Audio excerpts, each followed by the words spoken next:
Hello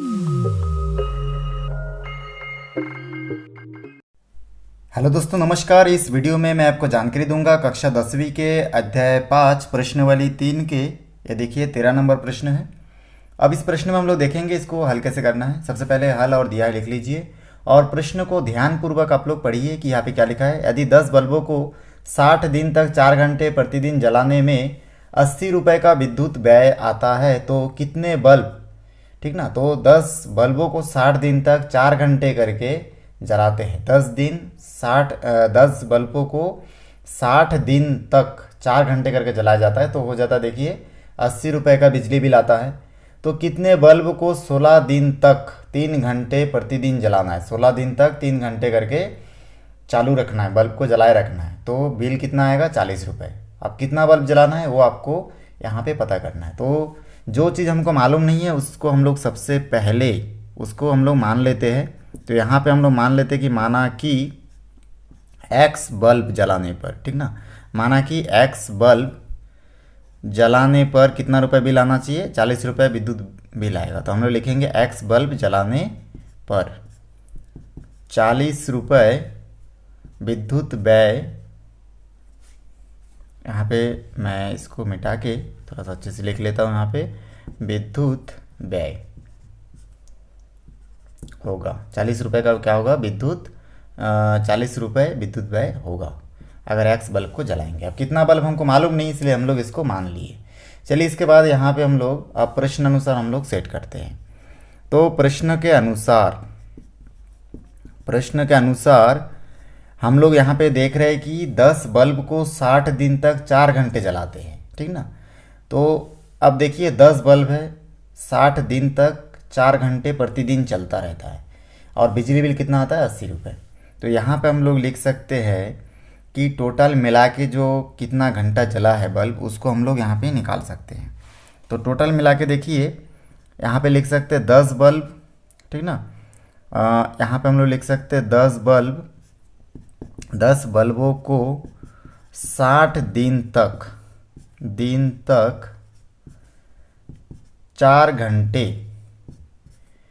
ठीक ना, प्रतिदिन क्या होता है, 4 घंटे प्रतिदिन लिख सकते हैं। 4 घंटे प्रतिदिन जलाने पर, ठीक है, जलाने पर अब देखिए यहाँ पे हो जाएगा 10 गुना 60 गुना 4, ठीक है।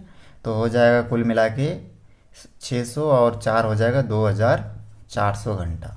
तो टोटल मिला के 10 बल्बों को 60 दिन तक 4 घंटे करके प्रतिदिन जलाएंगे तो टोटल मिला के 2400 घंटा हमको प्राप्त होगा, ठीक है। और इतना रुपये प्राप्त होगा और हमारा विद्युत व्यय कितना हो रहा है, 80 रुपये। देखिए यहाँ पे लिखा हुआ है घंटा में क्या होगा, 80 रुपये व्यय होगा, ठीक ना, 80 रुपये व्यय होगा। ये हम लोग पहला स्टेटमेंट से लिख लिए हैं। उसके बाद दूसरा में लिखा है तो कितने बल्ब 16 दिन तक 3 घंटे प्रतिदिन जलाने पर 40 रुपये विद्युत व्यय होगा। तो हम लोग यहाँ पे लिखेंगे और माना, जो हम लोग मान चुके थे, तो माना एक्स बल्ब, ठीक ना, एक्स बल्ब को अगर 16 दिन तक 3 घंटे, ठीक ना, 3 घंटा अभी प्रतिदिन, यहाँ पे लिख सकते हैं प्रतिदिन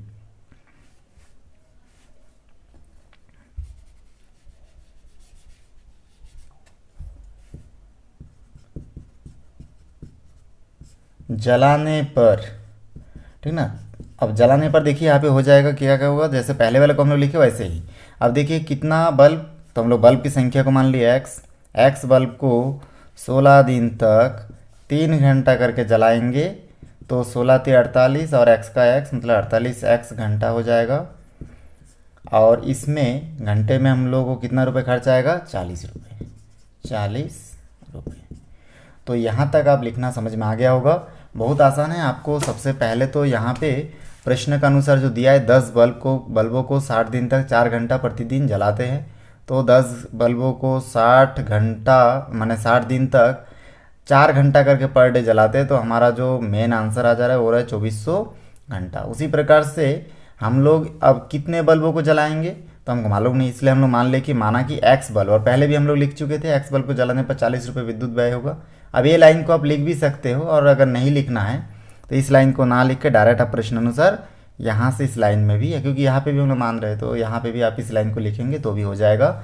उसके बाद देखिए यहाँ पे एक्स गुना, जैसे पहले में 10 को गुना किए थे, 10 बल्ब की संख्या था, यहाँ पे बल्बों की संख्या को हम लोग एक्स माने हैं, इसलिए एक्स को गुना कर दिए 16 दिन और 3 घंटे से, तो टोटल मिला के हो गया 48 एक्स घंटा। और हमारा जो व्यय हो रहा है वो हो रहा है 40 रुपये, ठीक है ना। 40 रुपये क्या होगा हमारा व्यय होगा। तो इस प्रकार से हम लोग यहाँ पे लिख सकते हैं व्यय होगा। अब देखिए इसके बाद हम लोग जानते हैं कि हम लोग इसको अनुपात और समानुपात के रूप में बिठाते हैं। अब यहाँ पे दो चीज़ आपको दिख रहा होगा, एक है घंटा और एक है कितना रुपए व्यय हुआ। तो समय और व्यय रुपए को हम लोग किस प्रकार से शो कर सकते हैं उसको आप लोग देखते रहिए। अब इसको हम लोग क्या करेंगे, सबसे पहले अनुपात और समानुपात के रूप में बिठा के फिर देखेंगे। तो यहाँ पे अनुपात और समानुपात के रूप में बिठाने के लिए हम लोग यहाँ पे लिख सकते हैं बल्बों को जलाने का कुल समय, ठीक ना। यहाँ पे हम लोग नोट करेंगे बल्बों को जलाने का कुल समय। और उसी प्रकार से अनुपात के बाद फिर हम लोग लिखेंगे सेकेंड नंबर में जो है उसको भी हम लोग यहाँ पे लिख देंगे कि बल्बों को जलाने में कुल समय। और दूसरे नंबर पे भी आपको लिखना है, दूसरे नंबर के लिए भी हम लोग लिखेंगे बल्बों को जलाने में कुल समय, तो जलाने का कुल समय, ठीक है। यहाँ पे हम लोग लिखेंगे बल्बों को जलाने का कुल समय, ठीक है ना, जलाने का कुल समय और कुल व्यय रुपए। अब अनुपात के समानुपात के बाद हम लोग लिखेंगे रुपए और अनुपात के बाद लिखेंगे रुपए। तो यहाँ पे देखिए पहले हम लोग देखें कि 10 बल्बों को 60 दिन तक 4 घंटे प्रतिदिन जलाने पर यहाँ पे टोटल 2400 घंटा जलता है और 80 रुपये व्यय होता है। तो हम लोग यहाँ पे लिखेंगे, पहले लिखेंगे 2400 और अनुपात के बाद फिर दूसरे बल्ब को जलाए तो 48 एक्स घंटा, और समानुपाती के बाद पहले वाले को 2400, देखिए इसको घंटे में 80 रुपये व्यय हुआ था तो इसलिए 80, और अनुपात के बाद 48 एक्स को हम लोग को 40 रुपये व्यय हुआ था इसलिए 40, और फिर इसको हम लोग अनुपात के रूप में बिठा के लिखेंगे। तो यहाँ से हो जाएगा, हमको प्राप्त होगा 2400 बटे 48 एक्स बराबर, ठीक ना, समानुपाती को बराबर के रूप में बिठाएंगे और फिर 80 बटे 40। तो यहाँ पे लिखेंगे 80 बटे 40। यहाँ से आगे हम लोग इसको सॉल्व करेंगे। अब देखिए इसके बाद हम लोग क्या करेंगे, इसको सॉल्व करेंगे। तो यहाँ से हमको प्राप्त हो जाएगा, इसको मैं पहले एक बार नोट डाउन कर लेता हूँ। यहाँ पे 2400 बटे यहाँ पे हो जाएगा 48 एक्स और बराबर यहाँ पे बचा है 80 बटे 40। अब यहाँ पे देखो 0 0 यहाँ से कैंसिल हो गया है, और 8 को भी हम लोग 4 से अगर भाग देंगे तो 40 दूनी 80 होता है, यहाँ पे 2 ही बचा कुल मिला के, ठीक ना। तो इस प्रकार से यहाँ से बचा आपका 2400 बटे 48 एक्स, और यहाँ पे 40 दूनी 80 होता है तो कट गया दोनों, तो यहाँ पे खाली क्या बचा, 2 बचा। अब यहाँ पे इस 48 के 2 के नीचे कुछ नहीं मतलब 1 है, तो इस 48 को डायरेक्ट इधर गुना कर देते हैं, क्योंकि यहाँ पे 48 एक्स क्या में है, देखिए भाग में, इधर आके गुना हो जाएगा। तो इस प्रकार से आगे हम लोग अगर सॉल्व करेंगे तो यहाँ पे 2400 बचेगा, और यहाँ पे 48 एक्स जो है 2 के साथ गुना हो जाएगा।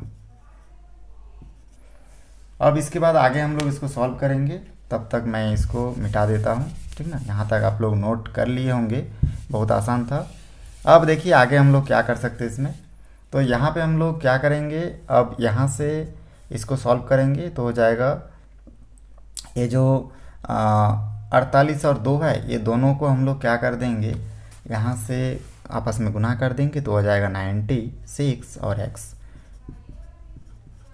और यहाँ से फिर x 96 को पक्षांतर करूँगा तो हो जाएगा ये बटे में 96 से अगर 2400 को हम लोग क्या करेंगे, भाग देंगे, तो यहाँ से हमारे पास आंसर आएगा 25, ठीक ना। तो इस प्रकार से x का जो वैल्यू आया वो आया आपका 25, और 25 को हम लोग बल्बों की संख्या माने थे, तो यहाँ से हो जाएगा 25 बल्ब। तो इस प्रकार से बहुत आसानी से देखिए ये प्रश्न सॉल्व हो चुका है। वीडियो को शुरू से आखिरी तक देखने के लिए धन्यवाद।